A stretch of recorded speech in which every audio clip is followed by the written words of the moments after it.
Kejaksaan Agung menyebut akan segera menyerahkan berkas perkara kasus pengadaan menara seluler 4G Baktikominfo ke pengadilan. Sejauh ini Kejaksaan Agung telah menetapkan 5 orang sebagai tersangka. Kejagung meminta Badan Pengawasan Keuangan dan Pembangunan atau BPKP untuk menghitung ulang kerugian negara. BPKP menemukan adanya kerugian negara yang lebih besar dari taksiran Kejaksaan Agung sebelumnya. Jaksa Agung Burhanuddin memastikan belum ada bukti hukum yang menunjukkan keterlibatan Menkominfo Plate dalam kasus ini.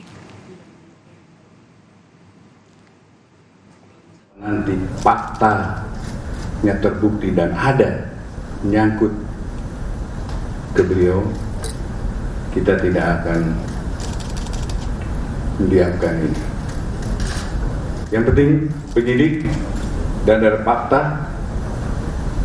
saya akan tindak lanjuti. Kemudian yang kedua. Yang kedua, apakah ini merupakan hasil daripada ekspos, Pak? Ya. Yang sudah dijadikan.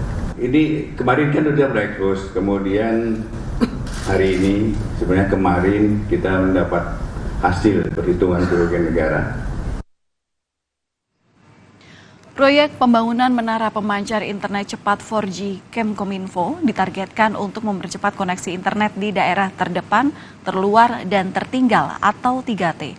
Dalam perencanaan, Kementerian Kominfo akan membangun 4.200 menara BTS di berbagai wilayah.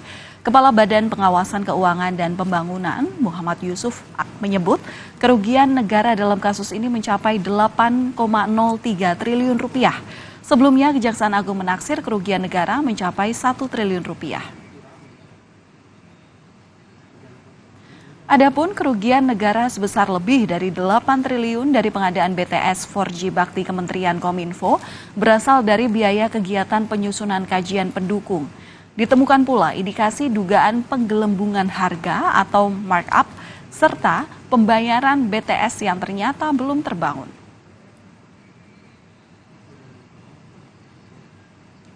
Kejaksaan Agung telah menetapkan 5 orang sebagai tersangka atas kasus dugaan korupsi pengadaan menara BTS atau pemancar seluler untuk internet cepat 4G.